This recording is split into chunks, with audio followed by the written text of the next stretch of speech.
Ibu Nurjana akan berbagi praktik baik dan strategi jitu melalui 7 jurus hebat yang meliputi kenali potensi, kelola emosi, tumbuhkan resiliensi, jaga konsistensi, jalin koneksi, bangun kolaborasi, dan yang terakhir adalah menata situasi. Semoga apa yang akan disampaikan oleh Ibu Nurjana nanti dapat Bapak Ibu serap secara sepenuhnya dan dapat diimplementasikan bersama di SMP Negeri 1. Kita sambut dengan tepuk tangan yang meriah. Yang terhormat Ibu Nurjana SPD MPD, kami persilakan. Terima kasih Ibu Sisi. Mohon izin Bapak Agus, Bapak Zaki. Assalamualaikum warahmatullahi wabarakatuh. Waalaikumsalam warahmatullahi wabarakatuh. Alhamdulillah kita diberikan kesempatan untuk berkumpul di siang hari ini yang cukup adem ya Bapak Ibu. Alhamdulillah kipasnya cukup banyak sehingga adem. Hari ini saya akan melaksanakan untuk diseminasi 7 BK hebat. Sebenarnya ini tidak hanya diberikan kepada guru BK, tapi ini akan diterapkan untuk semua guru, baik guru mapel maupun guru BK. Namun memang untuk pelaksanaannya dari awalnya itu diberikan kepada guru BK terlebih dahulu. Dan ini nanti akan saya sampaikan satu persatu, tapi nanti kita akan mempraktekkan salah satu yang ada dari ke-7 jurus tersebut. Kalau kita mempraktekkan semua nanti waktunya tidak cukup Bapak Ibu. Ya. Karena kita nanti akan all the way. Iya, jam 12. Sudah dikode nih. Nanti saya diingatkan. Oke, yang pertama adalah jurus kenali potensi. Di mana yang pertama itu bertujuan agar guru BK maupun guru mata pelajaran mampu membantu murid mengeksplorasi potensi, minat, dan bakat melalui teknik asesmen pendidikan. Seperti yang kita ketahui, ada beberapa asesmen pendidikan yang bisa kita berikan kepada seluruh siswa. Yang kedua, ini dasarnya saja ya Bapak, biar cepat nih.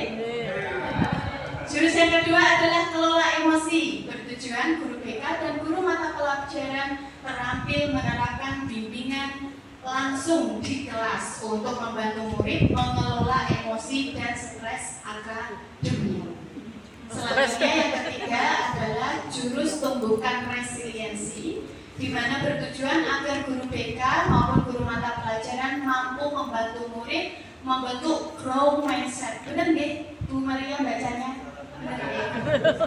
Yang menumbuhkan resiliensi sehingga mereka berkembang optimal pada aspek pribadi, sosial, akademik maupun karir.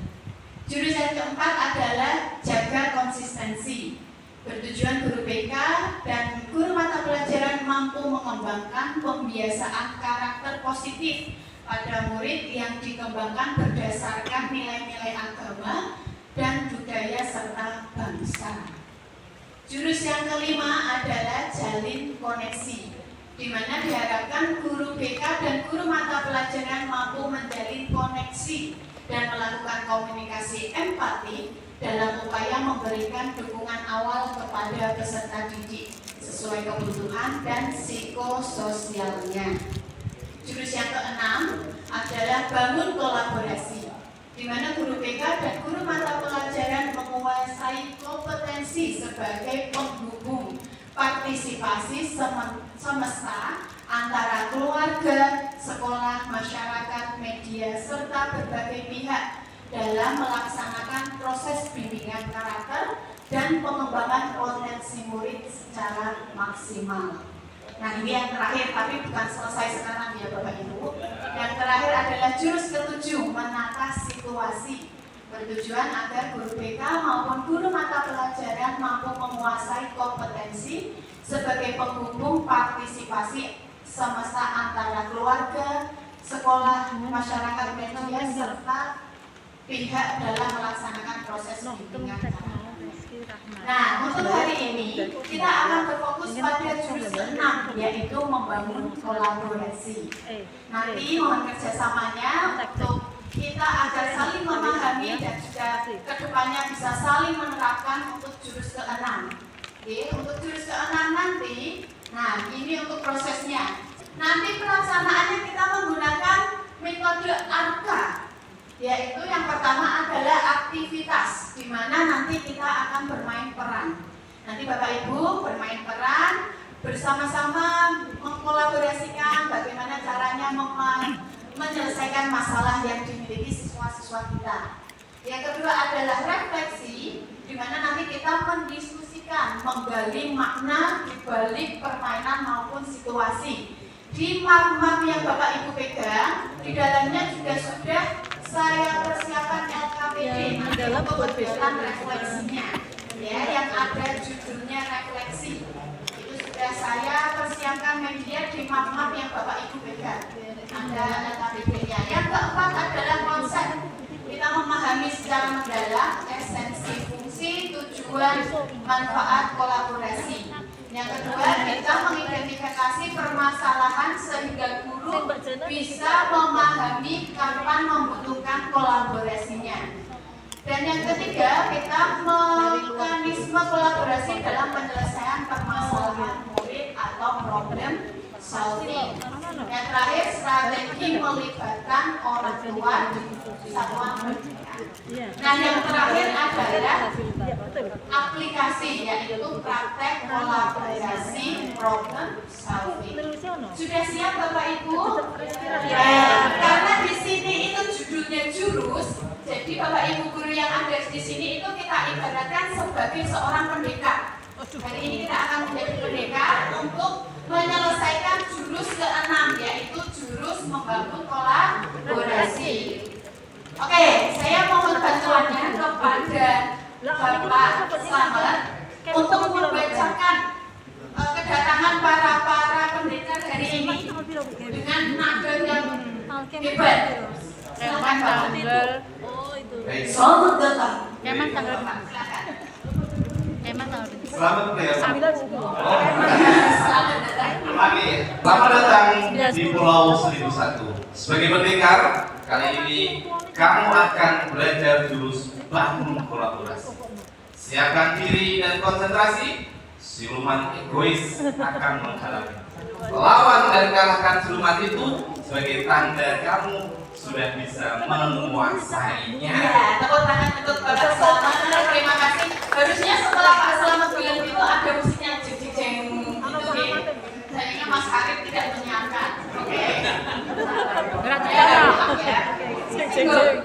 agak putus Mas Harif. Pas layarnya. Oke, kita langsung masuk ke tahap yang A pertama, ya. Di mana nanti kita akan membentuk suatu kelompok dalam menyelesaikan masalah. Kelompoknya terdiri sekitar 5 sampai 7 orang. Nah, kelompoknya 7 orang, Bapak. 5 6 ya sobat. 6 berarti 6 kelompok. Oke, berhitung ya.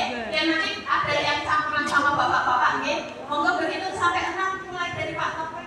1, 2, 3, 4, 5.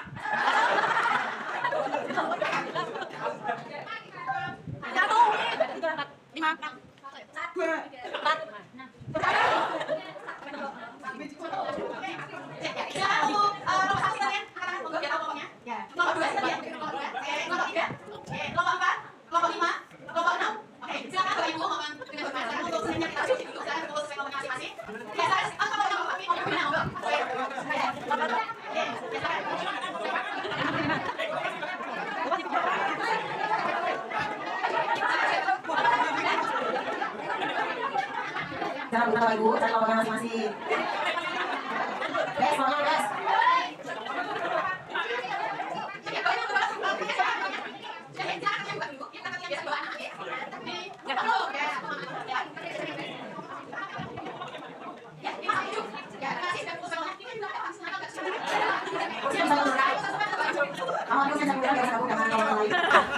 Oke, silakan.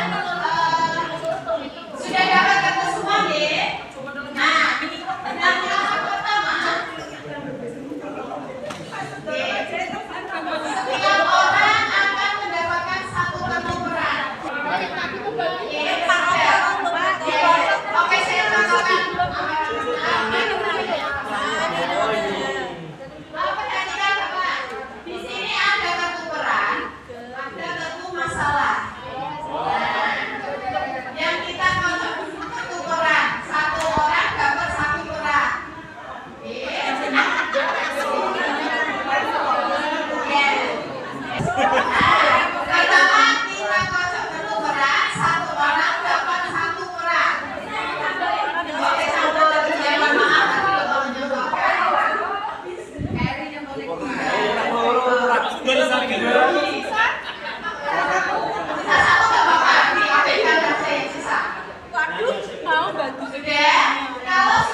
diskusi, ya perwakilan tidak apa-apa.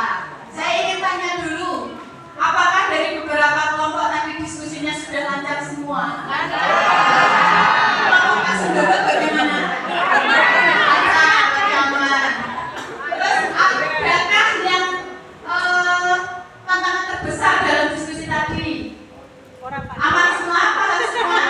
Bisa semua ya, bisa menata kondisinya ya. Ada bisa diceritakan Pak? Ya, monggo bisa diceritakan.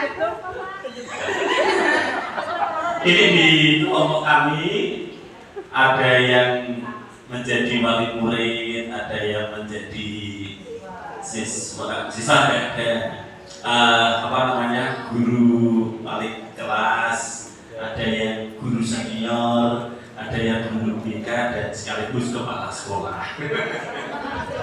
Nah, kebetulan masalah yang kita hadapi adalah seorang murid sering menyendiri, sering menangis dan tidak mau kegiatan bersama. Saat ditanya, dia menjawab sedang ada masalah di rumah.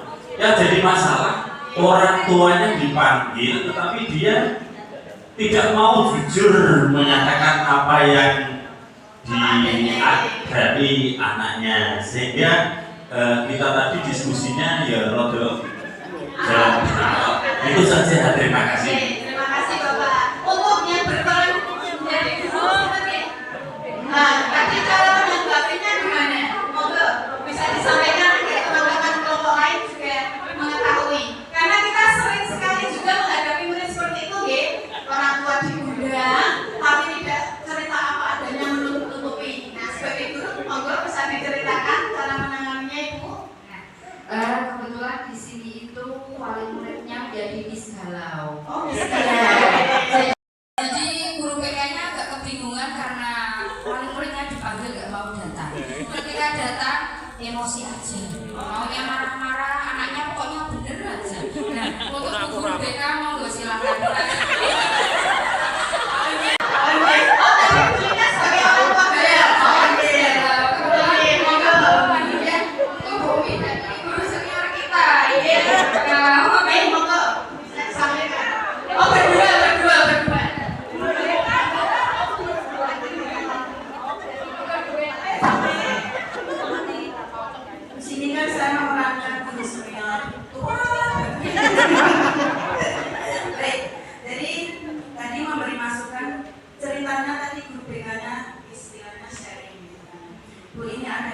Ada kelas di mana siswa menyampaikan bahwa salah satu temannya itu ada yang suka menyendiri, terus ini solusinya gimana. Jadi soal pertama memanggil orang tua terlebih dahulu.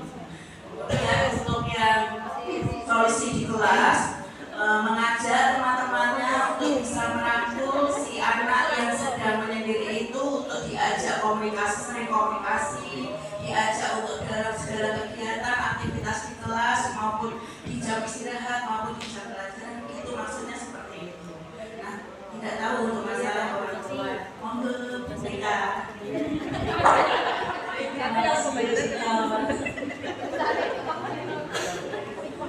Silakan Ibu. Saya di sini sebagai guru BK. Tadi sudah bermusyawarah dengan wali murid Di sosial, belajar maupun karir. Itu perbedaan yang pertama. Sekarang perbedaan yang kedua bisa dibacakan Pak Sundoro, monggo. Ya, fokus ke layar. Monggo. Mungkin Bapak yang di layar, Pak. Orang guru BK dan gua. Ya, yang nomor 2 Bapak. Kebutuhan kolaborasi. Bersama tujuan dan pandangan. Oke. Oh, itu urutannya ini, matur nuwun Pak Sundoro. Ini. Yang kedua, kebutuhan kolaborasi. Untuk guru kelas itu bisa membantu memahami dan mengatasi masalah belajar sosial, emosi maupun perilaku murid. Beda dengan guru BK, yaitu mengembangkan program BK dan intervensi terpadu melalui kolaborasi lintas peran di sekolah. Nah, ini bisa selanjutnya nanti saya saya share juga di grup G untuk materinya dan lebih mendalami Bapak Ibu Guru. Kita mempersingkat waktu juga. Lanjut. Nah, dari berbagai masalah yang Bapak Ibu Guru hadapi, tadi kartu masalahnya ada banyak nih per kelompok. Nah, itu sebenarnya dibedakan menjadi 3 macam, yaitu tier 1, tier 2, tier 3. Di mana tier 1 itu adalah masih universal atau masih secara umum. Betul sekali Pak Sundoro. Di mana tier 1 itu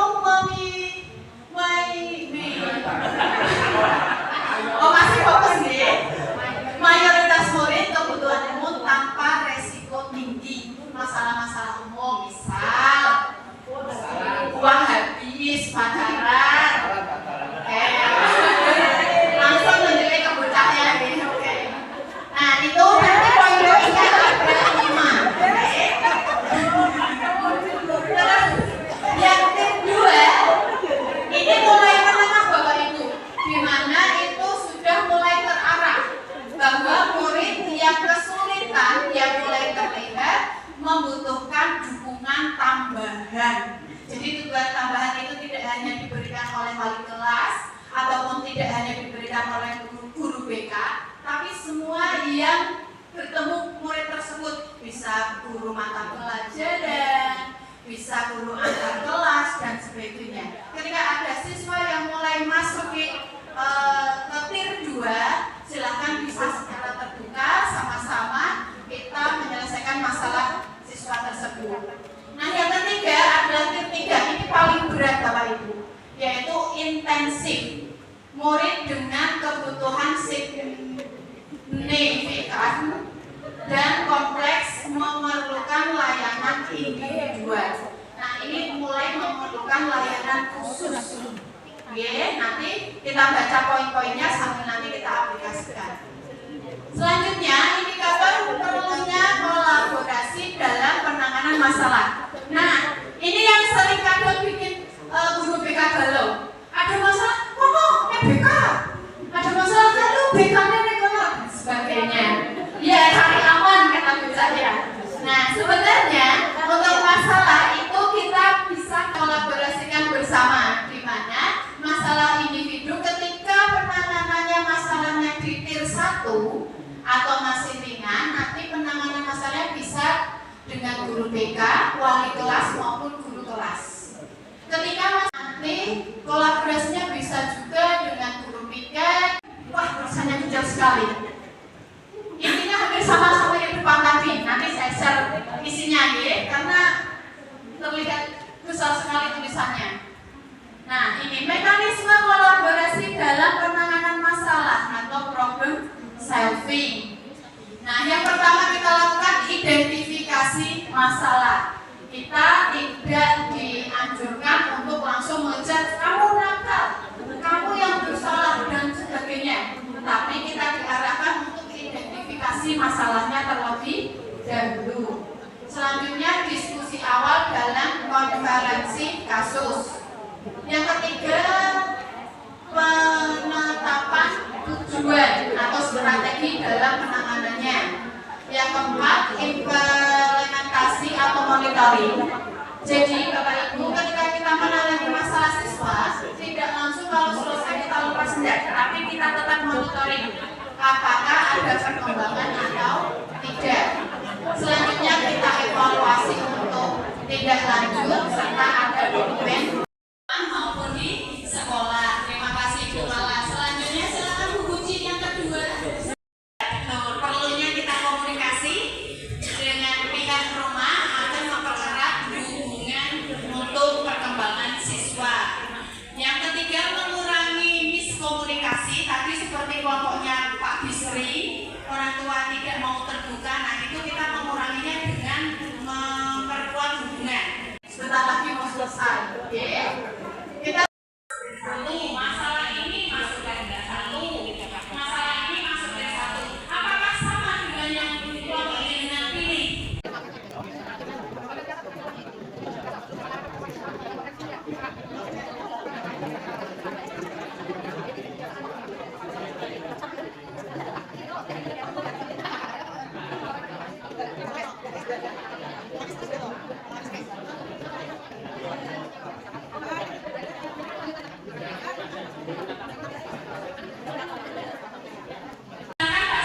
Bisa diceritakan yang masuk tier 1 apa, tier 2?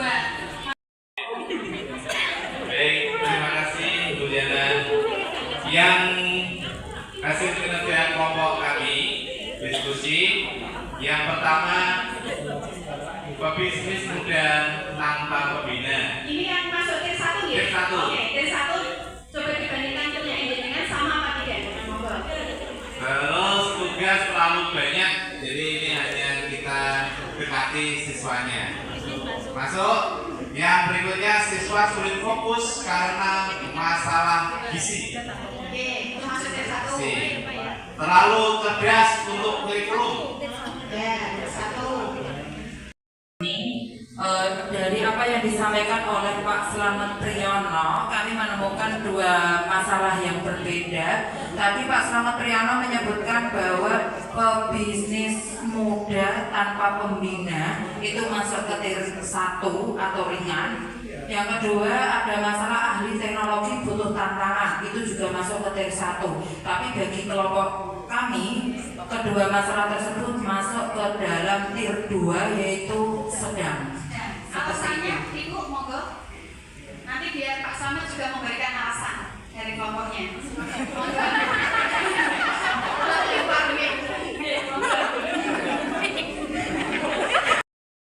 Ketika seseorang itu menjadi ahli teknologi, maka semakin hari dia ketika melihat tantangannya begitu saja, dia akan mencari tantangan yang lebih berat lagi. Sementara kalau dia dimasukkan dalam tier 1, itu kan kayaknya tantangan yang akan ada hanya ya sepele sekali begitu menurut kami ya. Kemudian untuk pebisnis muda tanpa pembina, Potensi diri lewat bimbingan, konseling. Konseling itu memang yang fokus menangani siswa, kemudian dia akan diarahkan potensinya oleh bimbingan konseling. Jadi yang terlibat di sini mungkin pemikiran kelompok kami adalah bisa individu ini, ahli teknologi ini, kemudian dioptimalkan pada BK. Jadi pandangan kami mengelompokkan ini cukup berdasarkan dari sini. Namun kami juga tidak membantah apa yang disampaikan kelompoknya Bu Nini ya. Pebisnis muda tanpa pembina. Jadi kenapa kami mengelompokkan ini sama? Dasarnya ini adalah masalah talenta. Talenta akan optimal kalau diarahkan oleh yang menguasai konseling. Jadi di sini kan belum mendapatkan dukungan dan bimbingan dari sekolah. Maka lewat konseling akan tegakkan posisimu di sini. Kamu itu punya talenta, diarahkan. Kemudian belum punya dukungan, jangan khawatir, teruskan. Jadi intinya kami memosisikan di tier 1 ini pihak yang terlibat, kami berpendapat masih bisa di cover oleh BK, belum sampai ke yang luas-luas. Oke, matur nuwun. Terima kasih Pak Slamet. Oke, Bapak Ibu guru. Dengan Bapak semuanya menyaksikan secara langsung artis utama yang hari ini, dan memang ini bintang tamunya ya Bu Nurzana ini karena berkaitan dengan apa yang telah beliau dapatkan kurang lebih 1 bulan yang lalu.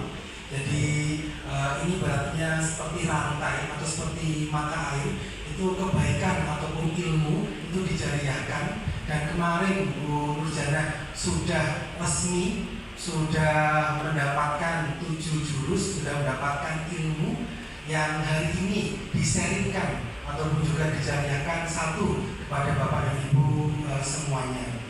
Ini Bapak dan Ibu semuanya telah disampaikan Bu Nurzana itu bukan untuk beliau sendiri, karena ini harapannya tadi seperti rantai ataupun seperti mata air, Bapak Ibu juga nanti akan harapannya meneruskan. karena Pak Zaki ini ngapain Pak, ini kan jurus BK Pak, saya kan bukan guru BK Pak. Beberapa demikian yang terdengar, beberapa demikian. Namun kami mewakili dari BPDTK dalam konteks pendidikan kepada saya dan dalam konteks Kementerian Kemendikbud Bapak dan Ibu semuanya menyampaikan salah satu program utama dari Prof. Mufti ataupun Pak Menteri ada pembelajaran mendalam, ada 7 yang lain, 7 kebiasaan anak sehat dan seterusnya. Salah satu program utama dari kementerian yakni tentang bimbingan yang tepat atau bimbingan untuk generasi hebat. Tidak lepas dari kebijakan yang Bapak Ibu tadi mengatakan dari Pak Kepala Sekolah, wonten pinten Pak Niko, guru wali pun, dari Pak Kepala Sekolah, wonten 3 dosongan.